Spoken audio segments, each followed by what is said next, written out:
Hey guys, welcome to another video. Today we'll be talking at two of the newest units on the JP side, Nichol and Sakura. Store units, technically. There's Summon Festival, so let's get that out of the way. You can't UOC them, so get that out of the way. The Team R is nice because there's not very many hats in the game that have elemental resistance. And the S Team R, not so great. It's just basically a different version of. It's like a slightly better Marie's STMR, but she's not Summonfest, so STMR could be a lot better than what it is. It's really not that good. Equipment selection is decent. Light armor is interesting. Being able to equip light armor is a little interesting. Being able to equip daggers is interesting, so you can have the Bowie dagger. Bowie knife, sorry. So, in essence, what we're looking at here is just a Nichol. Like if you know a CG Nichol, it's just basically the same thing, except some things are reorganized, some things are different. Like the buff that you see there, the 150% buff, is just basically all of his buffs put into one in the LB flow rate that he used to give in one of his buffs is just now here. Now the one that's missing is the one that gives LB crystals when cast. The MP regen is, or the MP fill is there. You're getting quite a lot of MP for one cast. Only 15 or so, you're not losing that much for casting, but 65. Even if you dual cast this, it's not that much MP these days for 7-star units that require lots. They're like for units, for example, like City Onion Knight or units of that nature. They're like Hummers of real life. Like they require a lot of gas to go, and they will even use 65 is not enough to get them going anywhere. So it's not much. It's really not much. So don't rely on that. Their warrior chaining is decent, but I don't know who would take advantage of that right now. Most warrior chainings right now are non-elemental, and it's not even like really worth it anyways. His magic's gonna be low because he's a support type unit. Even though he has magic passives, we'll get to. It's not worth it. I like the dispel though. A passive or a built-in dispel. The critical hit doesn't matter, and the debuff doesn't matter because it's 50%. It's too low. But it does remove everything and then break, so that's good. Mitigation is basically the same thing as his mitigation that he has in his normal kit, but except instead of separating the elemental resistances, they're built into the pass, or they're built into the mitigation, which is nice. But normal Nichol can do 100% of those, of at least one of those resistances. The ice and water can be 100%, I believe. The enhanced version of him. And 30% mitigation is not that high anymore. You kind of want to go 40 at least. I mean, I guess it's still okay for most things, but I've noticed that 30% is just doesn't really cut it for most trials anymore. But there is a good thing where you can actually dual skill his water imbue now, as opposed to before where he was not able to do that. So basically, this is just an upgraded Nichol with better numbers and things that are organized a little better in his kit, such as this passive here, without the stop resistance that he has. That's still 50% mitigation. That's on turn 1 availability. The break is decent, and the buff is decent, but they won't last as long as the cooldown, so that is a problem. And we'll see what the unlock is. Removing stop and increasing it is quite nice, and 200% 200 MP is quite nice too. And then that's probably one of the best cooldowns he has. This one right here, this one. That's quite good. I would say that's pretty good. So what's this unlock? This unlocks more of the same. No, the other one does the same thing as this, but you're able to do it for a few turns. And then this is pretty good, but remember you have to unlock this, so you have to wait a turn for to use this, so don't rely on it. And this is what really caught my eye. I know it's only a chance, it's only half, it's like a 50-50 chance, but it's really nice, being able to potentially get 4 limit burst gauge per turn. That could be the difference between getting your 2 limit bursts off and not getting your 2 limit bursts off in a situation.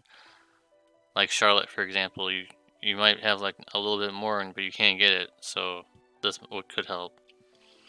And the usual magic is not really worth it, because if you look at his passives, yes, he has some magic in here, but like he's a support unit. He's not going to have much magic in his kit. Regardless, if you build him like top of the tier magic, he's still not going to have very much. So I don't know what their fascination is with trying to make him a mage, but also like a buffer. I know it's part of his character, but it doesn't work in the game. It doesn't work.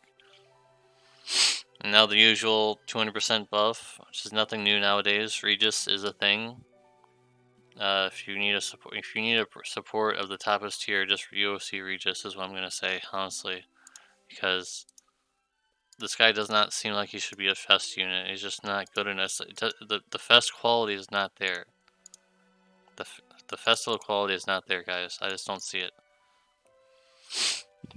But he does have 50% mitigation on his limit burst, which is something like Regis, but Regis has HP barriers and mitigation on top of that, so, and it does damage, so potentially has a damaging effect there. So not worth going for if you have regular CG Nichol, or if you want to UOC Regis. He does much better than this Summon Fest unit.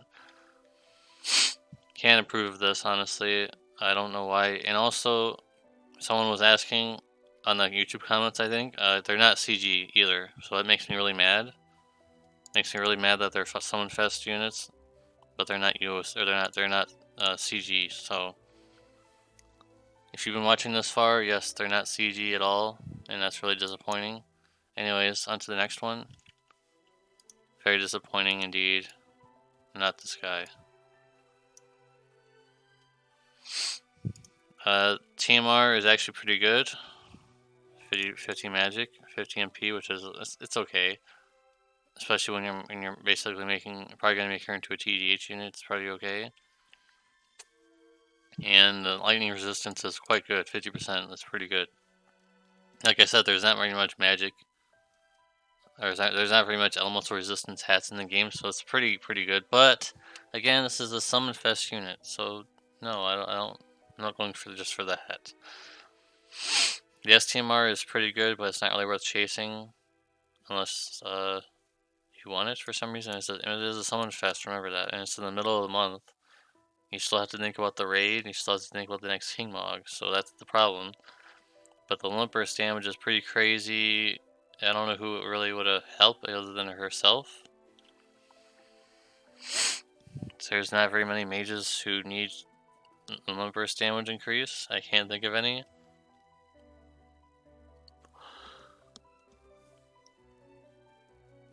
Maybe Ellie. Even then, I don't know if that's even worth it. Maybe Maria for her strong limit burst. I don't know. And if you look at her kit, you'll notice something really familiar, but in magic form. Can you guys guess what it's going to be like? That's right. She's just another Regina clone. Just like Noctis. CG Noctis, just like Regina herself. They're running out of ideas, guys, clearly, because this is literally the exact same thing. The killers might be different, but it's still basically the same thing. It's just another Regina clone except for magic, and she only can do thunder. So you can't imbue her with something else because she uses thunder attacks. So I'm not really going to go over a kit too much because it's literally Regina. Like, if you look over it, it's literally Regina, guys. It's literally Regina, but just different icons. But it's the exact same. The exact same.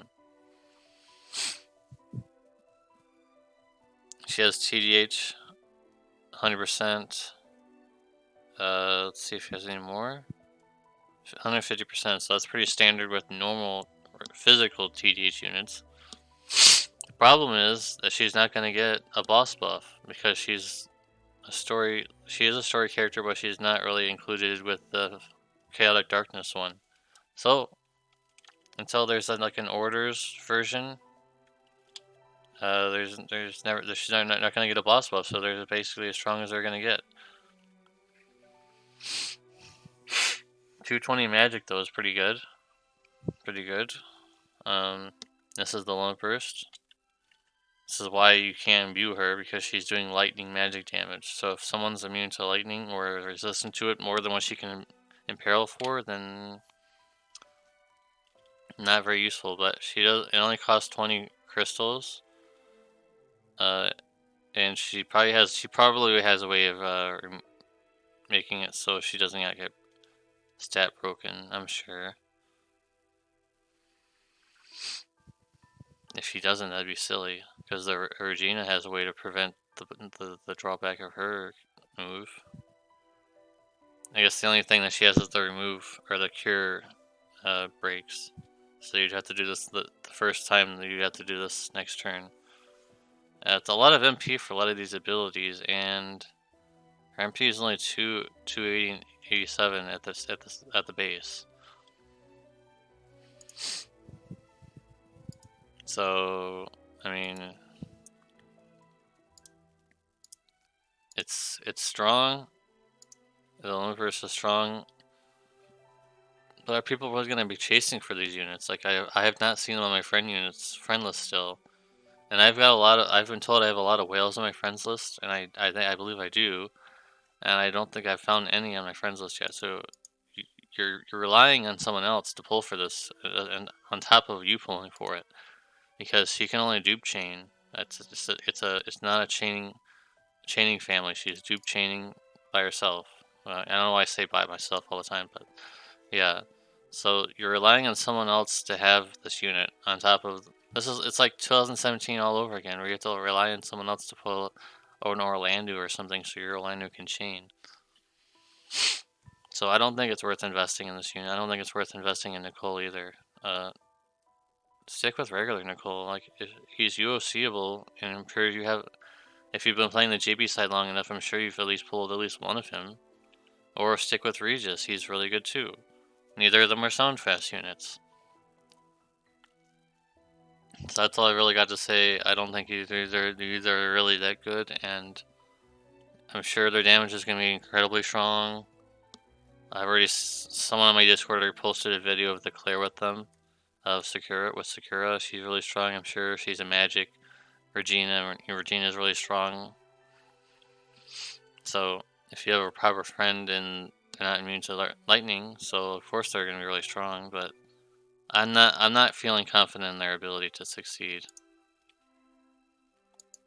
I just don't feel like it's worth it. I don't like, remember guys, I talked about in one of my previous reviews, you gotta remember you're investing in a summon festival unit that cannot be OC, so if you go through the whole step up, let's take a gander. It's not really pertaining to the review of the units, but it's adding on to the problem of me recommending them.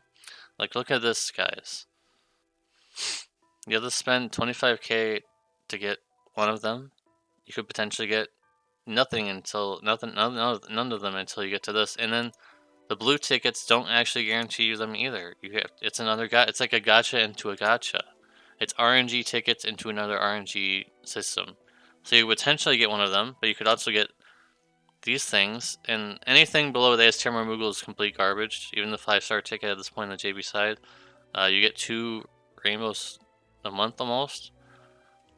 So I can't recommend that. I can't recommend pulling for these. I cannot. The way the banner's been structured and the way the units are, there's no originality here. Nichol is just another Nichol, and Sakura is just Regina 2.0 or 3.0 even. So that's it, guys. Hope you guys enjoyed the review. It's already pretty long. No, I can't recommend them again, and if you did pull for them, cool. But I just don't feel like they're that worked and the music ran out. Oops. I'll see you guys in the next one. If you aren't already subscribed, please subscribe as I make reviews on JPN, or I'm starting to make global units reviews too. So please subscribe so I don't have to live in a cardboard box. That'd be really great. So please help, and thank you. See you in the next one. Peace.